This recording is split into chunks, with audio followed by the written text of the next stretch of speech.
欢迎收看关键时刻，我是钟道和。中日大战的这一局，眼看现在局势已经张力拉到非常高的时候，结果一通电话，全世界都吓呆了。在昨天，川普跟习近平竟然通话了。在通话完之后，今天早上，川普也跟高市早苗进行通话。今天《华尔街日报》一早就爆了出来，原来川习的通话里面是谁先打给谁的，竟然是习近平主动致电给川普。而为什么要打这一通电话呢？表示习近平有求于川普。而在这个讯息完之后，今天日经亚洲更爆了一个今天的大料。没有想到，在所谓的川习通话之前，原来打电话的他们早就把要通话的讯息告知了高市早苗。这也难怪了。日经亚洲今天找一个评论家，他直接说非常白，在这一次北京跟习近平的态度上面，他们根本不是自信，而是焦虑。习近平，你早就被大家看破手脚，今天你是有求于人。更重要一件事情，我们台湾是什么？台湾现在是 AI 最重要的核心，它是 AI 是全世界最重要的一个地方。这就是为什么连韩国都要来找我们做半导体的合作，为什么美国跟日本都要来台湾？因为对于所有的国家来说，台湾才是重要的核心利益。所以，当你习近平今天喊台湾回归的时候，哪是你习近平说的算呢？好，我们现在介绍今天的来宾，第一位财经专家黄世聪，大家好；时事评论员张宇轩，大家好；资深媒体人姚慧珍，大家好；政经评论家吴家龙，大家好；资深媒体人吴正峰，大家好。好，稍后还有资深社会记者林玉峰会加入我们的讨论中。世总，我真的觉得这24小时之内，我到底看了什么？我到底听了什么？从昨天晚上录完影的时候，我现在哇！天哪，川习通话了，对，没错。结果我守一天之后，今天早上不对，今天川普也跟高市早苗他也通话，结果更劲爆的是什么？我以为这通电话可能是川普打去说，习近平你们跟日本不要那么凶嘛，对，不对哦，这通电话竟然是习近平主动打给川普。这代表一件事情，你不是一个强国吗？你今天你 hold 不住了吗？今天你是求助于川普吗？对，没错。昨天晚上到现在为止来说，川普分别跟习近平，然后川普分别跟高市早苗都通了电话。目前为止的中日紧张局势来说话，这一局我们看得非常清楚，赵尔谁是老大？川普啦，川普老大。好，为什么川普是老大呢？因为第一个时间，习近平跟川普通电话，我们一开始都认为说，难道是川普打电话给这个习近平啊？中国说是川普打电话给习近平，但是现在美国已经说了是习近平打电话给川普，所以习近平打电话给川普的意思是什么呢？而且习近平是这样，他因为最近很急，因为中日的局势他现在控不住，尤其日本完全没有要退让，对，中国现在没有台阶下，所以怎么办？他想要求助川普说你给我一个台阶下吧。所以呢，按照新华社在两个通话之后，第一个时间发的新闻稿是说，他们两个讲了很多台湾的问题，然后还说什么我们二战时间呢一起对抗所谓法西斯主义、军国主义，所以我们两个有非常好的这个友谊这样一个状况。然后川普只跟他说一句：“我知道你的立场。”他没有说任何的东西啊。但是他的意思是，新华社的意思是说，我打电话去跟他谈中国的问题，谈台湾问题。但是呢，这个川普的出手球说什么？他根本就没有谈到台湾。我们谈的是什么大豆的问题、芬太尼的问题，还有这个乌克兰的问题，压根都没有提到，对，都没有谈。所以这怎么样？可以说是双方各说各话。什么意思呢？如果我们按照他们的语义来说话，是习近平要打电话给川普，对，什么意思呢？你不去讲按都移唔掉嘛，你可以讲公共你好不好？台湾本来就是我们的这个重要的这个 issue 啊，对不对？你日本这样是不是不对？结果川普就跟他说，哇塞，就这样而已，太冷淡了吧？对，好，那紧接下来的话，川普又打电话给高市早苗，对，高市早苗说什么？高市早苗说是川普打给他，对，所以是川普打给他，所以呢，这个主客就不一样了。习近平打给这个川普，然后川普打电话给高市早苗，然后打给高市早苗说什么呢？他说呢，高市早苗说我们谈了3个问题，第一个问题就是他重申美日同盟还是非常重要的关系。第二个，他说呢，这个所谓的乌克兰的问题。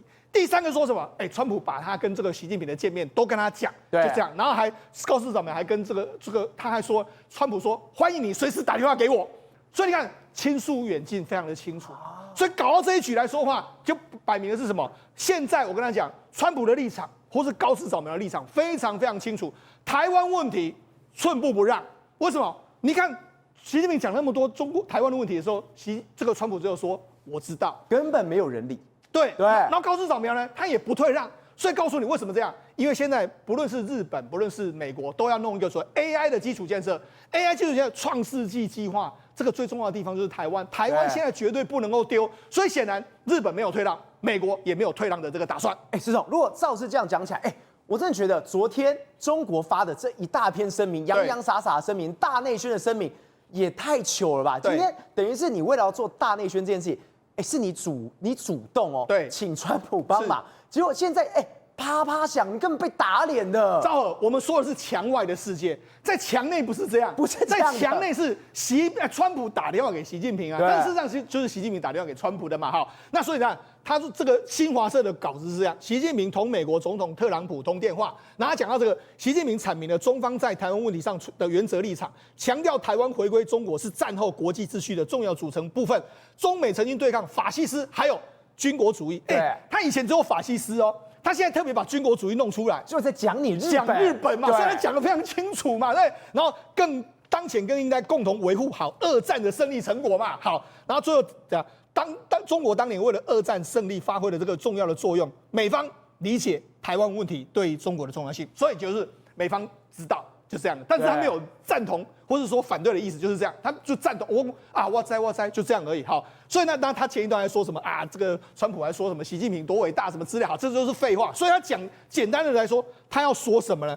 他要说的就是说，习近平严正的表达了中国的立场给美国知道。对，那美国说就这样子，好。那这样就是他们现在希望说有一个台阶可以下，希望透过川普人去施压给这个所谓的这个所谓高市早苗嘛。对。但是呢，你看日本人怎么说？日本说防卫这个驻联合国大使是这样，日本的基本防卫政策就是被动防卫姿态，纯属防御的这个性质，跟中方的主张完全相反。所以遗憾的是，在当今世界上，某些国家以不透明的方式进行军事扩张，然后也有些国家无视周边国家的反对，试图以这个武力威胁对方，或是单边的改变状况。意思是什么？日本没有改变立场，对，所以简单说就是这样。其实我觉得习近平打电话给这个川普，更显的是什么？这一局真正的玩家是川普，对，川普才是真正的老大。他打电话去表示他罩不住日本，他根本罩不住东亚这个目前的这个状况，他需要一个台阶下。他希望川普给那个台阶下，但是川普有没有给他台阶？显然没有，但是他可以在国内自说自话，所以希望说能够借由这样的方式呢下台阶。好，不过我跟他讲。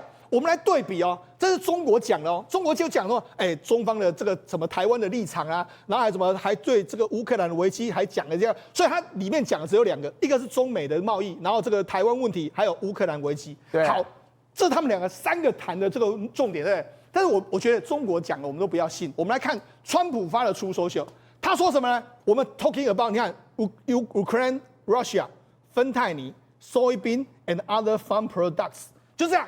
他讲的就是这样，俄罗斯跟这个乌克兰局势，芬太尼、黄豆还有其他的农产品，就这样子而已。他没有讲什么其他的任何东西，所以也就是他谈的就是这几个东西，根本没有中国所谓的台湾，他连谈都没谈。自己心里都有一个底。今天台湾的事情，台湾的议题上面，不是你习近平那边喊说台湾是我的就要听你的。是。台湾对于这个，不管是美国、对于韩国、对于日本、对于全世界来说，对于所有 AI 过来说，对多重要，那才是真正的核心利益啊！对，所以你看，川普他整篇，如果你一看他的这个出手小上面来说，他全文没有提到台湾，所以也就是说呢，我们可以确定，就是习近平跟他讲台湾的东西，然后川普就是听，然后说一句“我在”，就这样而已。所以他显然川普没有任何的回应，就是各说各话的一个阶段。好，但是呢，双方这个中国当然已经达到他的要求，他就是要有这样一篇文章这样出来。好，那我跟你讲，为什么美国不会退让？我们从一个人说就知道了。这个人叫基辛格。对，基辛格之前来台湾就说台湾好危险，台湾兵凶战危这个美国不应该再下单。他现在变了。对，现在变什么？他爱死台湾了。台湾棒棒，台湾好赞。你看他直接说什么？他现在接受日经的访问哦。对，他说想要重建像台湾这样的供应链，美国需要的不是几年，而是几十年decades。那这个对美国来说，你玩得起这几十年吗？对，玩不起这样的状况啊。所以我就说，你看，他就说几十年的一个状况，所以你就知道他。而且你看哦，他说无论华府的政治风向如何吹，对，来自矽谷的创新老灵魂深知，想要奔向下一代运算的未来，唯有继续创新才能胜利，而且通往成功的登机门在哪里？来，在台湾。我们看好这2个字，就在台湾。对，所以谁管你政治风怎么吹，我就是要台湾。对，所以我们要上个礼拜的时候，这个所谓魏哲家不是到这个矽谷去领奖的？领奖的时候他说什么？他现在的订单是产能的3倍。对，所以他现在开始什么？他现在2奈米，你看全新这个南子规划的7座2奈米，无法满足现有的这个订单，现在还要再追加3座，在南科，还要再盖3座。对，追加在三座在南科嘛，所以你知道他是7+3呢，就10座在台湾。所以我就跟你讲，这个产能之大不是大，你能想象吗？好，那你想说为什么美国要抓住台湾？因为我跟他讲，大家都要抓住台湾。你看伊隆马斯克其实对台湾过去不是很友善哦，可你看他最近呢，他最近也是在说台积电好棒。为什么？你看他说什么？他现在他说我们的Our goal is to bring a new AI chip designed to volume production every 12 months。什么意思呢？他现在也要自己发展 AI 晶片。他说我们在12个月都要推出一款新的。你知道他现在新的一款，他已经完成设计，叫做 AI5。AI5 来说话，他就下单给台积电跟下单给三星，下一代叫 AI6。他是说要下单给三星的，但是我觉得三星做不出来，最后还是给台积电做好。那你知道吗？他现在要求什么？台积电赶快给我加快产能啊！那你知道他说什么？他说我们的 AI 晶片要变成是全世界出货最大的。对，你可以想象吗？它出货量要比辉达更多。那你知道辉达现在已经挤爆台积电的产能，请问它会不会挤爆台积电？当然会啊，已经爆之又爆。所以今天马斯克的这一篇文章是在什么？我在求晶片，对，你们赶快帮忙，不管是台积电，不管是三星，对，赶快给我啊！对，他说如果没有晶片的话，特斯拉会完蛋。好，另外一个你看这几天一直股价大涨的 Google， 我相信这几天大家都在玩这个 Gemini 3，然后就玩很多图像的游戏。好，不论怎么样 ，Gemini 真的一炮而红，但它主要是做什么？做 TPU，照人家谁代工？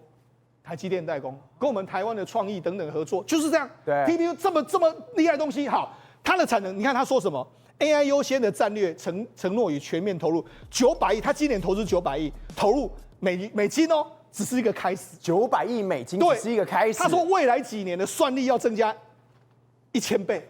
所以呢，这个到底是多大，你就知道到底多大产能。然后你看他还说什么？他说我除了这个算力要5年之内成长到1000倍。然后他说我们目前为止还拜访台积电。他说因为他还有个 Pixel 手机，Pixel 手机来说过去给三星代工，现在给台积电代工。对，所以你看，伊隆马斯克、Google 现在都在台湾的身边。那你更不用讲，原本就辉达啦、苹果都在台湾，所以你看怎么有可能会绕开台湾？所以尤其是你看。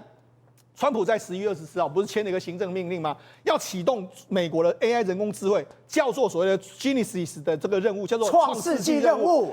这个任务是比肩曼哈顿计划，还有阿波罗的登月计划。所以在美国要全部投入的时候，那你如果这时候台湾丢掉，那请问你这个基辛格说丢掉台湾是要花数十年，我哪能够再重建10年？现在对美国来说，他要的就是 right now。right now 的时候，所以他不可能丢掉台湾这个地方的。甚至你看，今天有个新的消息，连韩国，这是韩国的经贸部长，他说什么呢？台韩在晶片关税领域存在合作空间。你什么时候听过韩国会讲这种话？韩国跟台积电，我们知道三星跟台积电是死对头。对啊，以前怎么砍，以前怎么杀。对，结果你现在韩国贸易部长吕汉就讲说，我们可不可以跟你来合作？对，我们听错。对，你看。韩国正寻求与台湾合作，然后方便美方在新一轮的半导体谈判中争取最有利的待遇。为什么要跟台湾合作？我跟他讲，韩国人终于想清楚了。为什么终于想清楚？你知道韩国有2家大的半导体公司，一个叫崔泰元的海力士，一个叫三星的李在镕。你知道崔泰元过去、海力士过去在韩国是谁韩但是今年其实海力士被那个短韩，海力士今年在半导体的获利都赢过三星。你知道为什么赢过三星呢？因为他跟台积电合作嘛。因为台积电的 HBM 什么都是这个所谓辉达的 HBM 都是台积电帮他做的，他帮斗在这上面。我跟他讲，为什么他们要跟台积电合作？我们从这张图你就看得非常清楚。我们就讲，事实上在整个 AI 的晶片上面来说的话，你看 AI 晶片，这是下面就是我们所说的封装。封装里面来说的话，你看封装里面就是下面封装，封装是台积电做的，台积电的 CoWoS 的封装，所以你一定要拿到台积电来封装。好，那上面有什么？上面就有一些晶片，晶片里面来说就包括 CPU 跟 GPU，然后还有 HBM。对，所以 HBM 是要放在这上面，等于是说它最后都要到台积电的 CoWoS 来封装。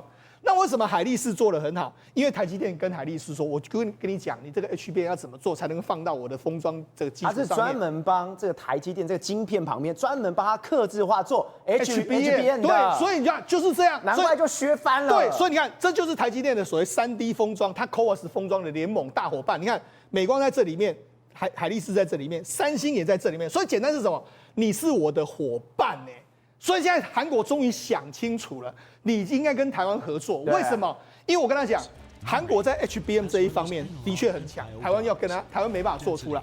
但是现在韩国在晶圆代工没有拼了啦，台湾台积电现在市占率70%，你韩国就10几%。所以世忠哥，简单过来讲，今天海力士跟台积电合作后，它飞黄腾达。对，如果你三星没有跟上这一台车的话，你三星不用玩了。是，就是为什么吕汉九今天还要出来讲，也让三星一起上车啦。对啊，所以我就说，其实台韩两个国家真的要合作，只是说韩国终于抛弃。你看过去要 kill 台湾，他们现在终于想清楚。那我觉得当然对台湾人来讲，我们为什么要跟他合作？但是我觉得国际现实是，的确台韩要互相的合作，这是事实哈。因为台湾有 AI 产能，所以 AI 产能之后，全世界的你要跟台湾合作。日本厂商也要来，韩国国家都喊出这样的话，日本厂商也来。那你说这个高市扫描不知道吗？他当然知道啊，对不对？尤其是台湾台积电去这个日本投资这么多，那你说川普知不知道？当然知道嘛。所以我才说，川普在上一次的这个釜山会谈就讲得非常清楚，台湾问题没得谈。那这一次呢，这个川普再一次跟习近平再一次跟川普讲啊，台湾怎么样？他就说我知道。所以你就知道说，可见美国对台湾的这个需要的迫切性，从川普的动作你可以感觉得非常清楚。宇轩，为什么今天大家一直在谈？为什么是习近平打电话给川普？因为 hold 不住啦！我叫你日本退，人家根本不想要去听你。为什么日本不要退？为什么高市早苗不要退？我们一直讲高市的民调一直在上去，民调一直在上去的情况之下，有民意支持你之外，基本上全民都在挺高市。尤其你看到哦，这个是谁？这是乃木坂46里面一个成员叫做松村沙友里。日本的偶像团体的人今天竟然接受日本媒体的访问的时候，跟大家讲，我觉得高市非常棒。这过去在日本怎么可能会发生的事情？赵尔，如果说政治人物不是红极一时，甚至红到一定的程度哦，媒体圈或者是说演艺圈哦，根本不敢去碰。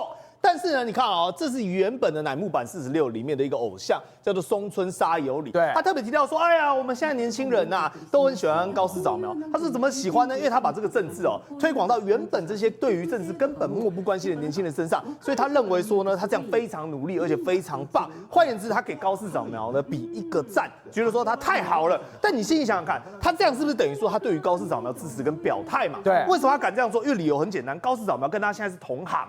你知道这边的同行吗？他也是年轻人的偶像。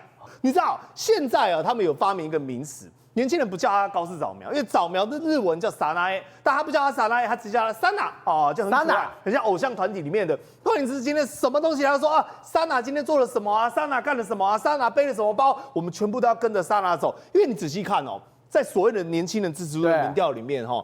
比如说好，你看哦，这是跟石破茂比，石破茂那时候75%人都讨厌他，连比较支持他的男性呢，都只有30%，对，62%的人还是讨厌他。但是高市早苗不管是在新时代，也就是30岁左右这个年纪，80%的支持度，然后男性也有71%的支持度。这两个比下来差太多了，一个15%，一个80%，男性对。男性应该会是挺男性，对，结果石破茂只有30%，但是男性有70%是挺高市的。对，那我问一个问题哈，今天呢，松村沙友里他的支持者跟受众大概是说什么？大概是我们讲落在15岁到35岁左右的男性居多嘛？啊，刚好这一群人都喜欢高市早苗，他会去追星的，会去追偶像的，全部都喜欢高市早苗，所以跟他同行嘛，你怎么敢？来，比如说你今天松村沙友里说，哎，我要来拿一个包包，我要来个带货，我跟你讲，绝对输高市早苗，你知道为什么吗？因为莎娜哈，比如说人家都在讲，对，有一天他就走出来，然后呢手上呢拿着这个类似我们讲的帆布包，结果没想到这个帆布包呢全部都卖爆了，大受欢迎。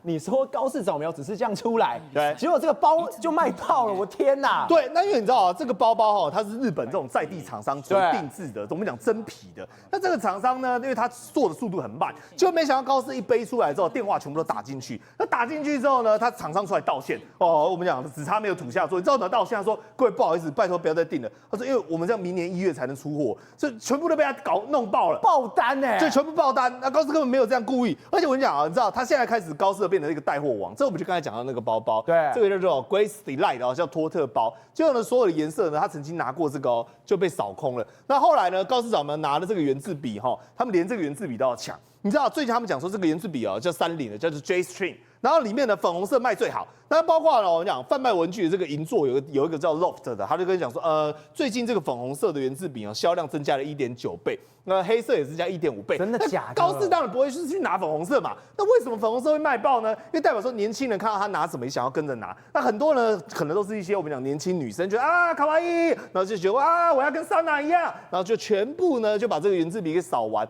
甚至你知道吗？你知道这是什么？这是小馒头。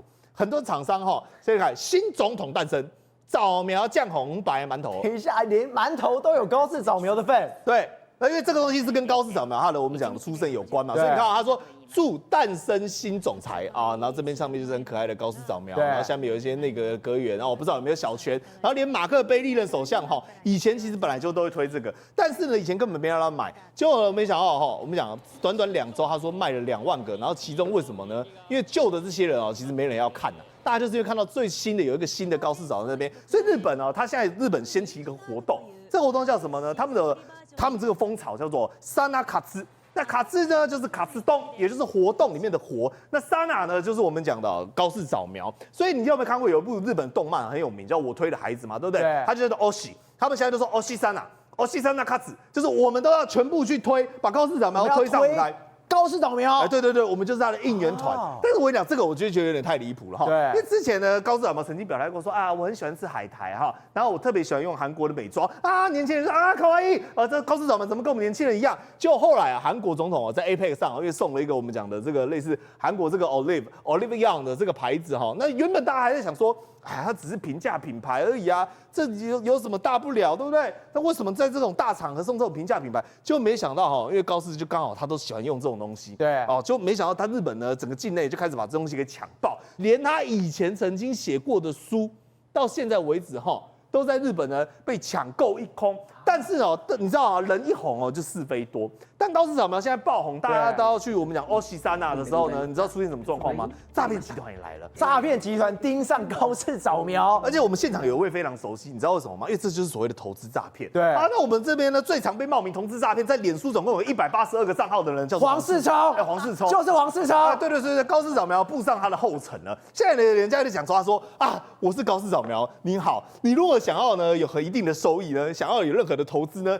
请来参考我这样的方案。然后就有人点进去连结里面，然后输入资料之后就被骗了嘛。然后你看还说日本人如何月收入533万以上哈，高氏早苗跟日本大型机构推出全新的投资平台啊，这个世聪哥绝对非常熟悉，就没想到也被诈骗盯上，所以你就知道呢，高氏早苗现在在日本有多热。张勇哥，我们刚刚一直提到一件事情，今天包括美国、包括中国、包括日本，昨天通话到今天通话，我从来没有看过这么妙的事情，20小时内竟然可以这么大翻转。结果你说就不要搞到最后会发生一件事情，台湾跟日本真的会有建交的可能性。我们先讲一下这个现在中日双方的外交紧张关系哈，现在是互不退让。对，那日本这边的话，高市早苗的立场其实站得住脚，它是结构性问题，就是台海周边关系到日本的海上生命线。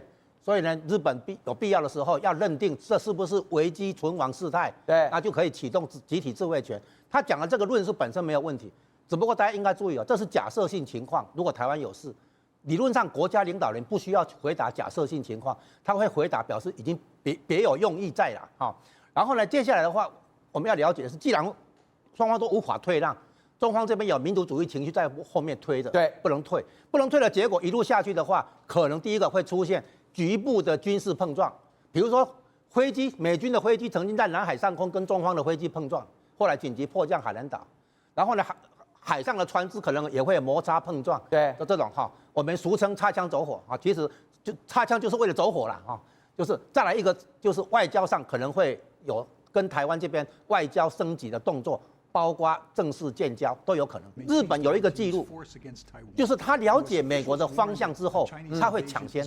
这个经典的案例哈，在外交史上的经典案例就是1972年2月，尼克森总统去中国大陆访问，对，当年下半年的时候，田中角荣首相就跟中华人民共和国建交。方向没有变，美国是到1979年1月1号才跟中国那边正式建交。对，可是日本抢在1972年下半年就跟他建交，那可是方向没有错，所以日本很熟悉了解美国的外交方向之后，有记录他会抢先，所以我们才说，如果日本跟美国现在紧密的连结，对不对？紧密的沟通，那日本应该清楚美方或者至少川普的立场，那也许说不定。他又抢在美国前面，啊，替美国挡子弹一样，而且很妙。你看哦，刚刚提到，川普出来讲的时候，讲2个人会谈的内容里面，提了很多芬太尼啊，那个乌克兰啊，大豆啊，对，就是不提台湾，对不对？对。那谁都知道嘛，习近平打过去主要的话题是台湾嘛。你知道川普为什么不提？你拿东西来跟我谈。川普提到什么？乌克兰。对。请你中方在乌克兰问题上。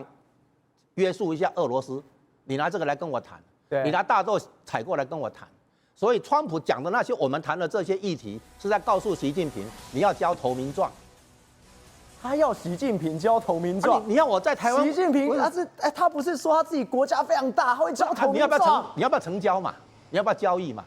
川普在暗示说，向习近平说，我们谈的这些话题，弦外之音就是你中方拿这些来跟我交易，你要在台湾这边拿到好处。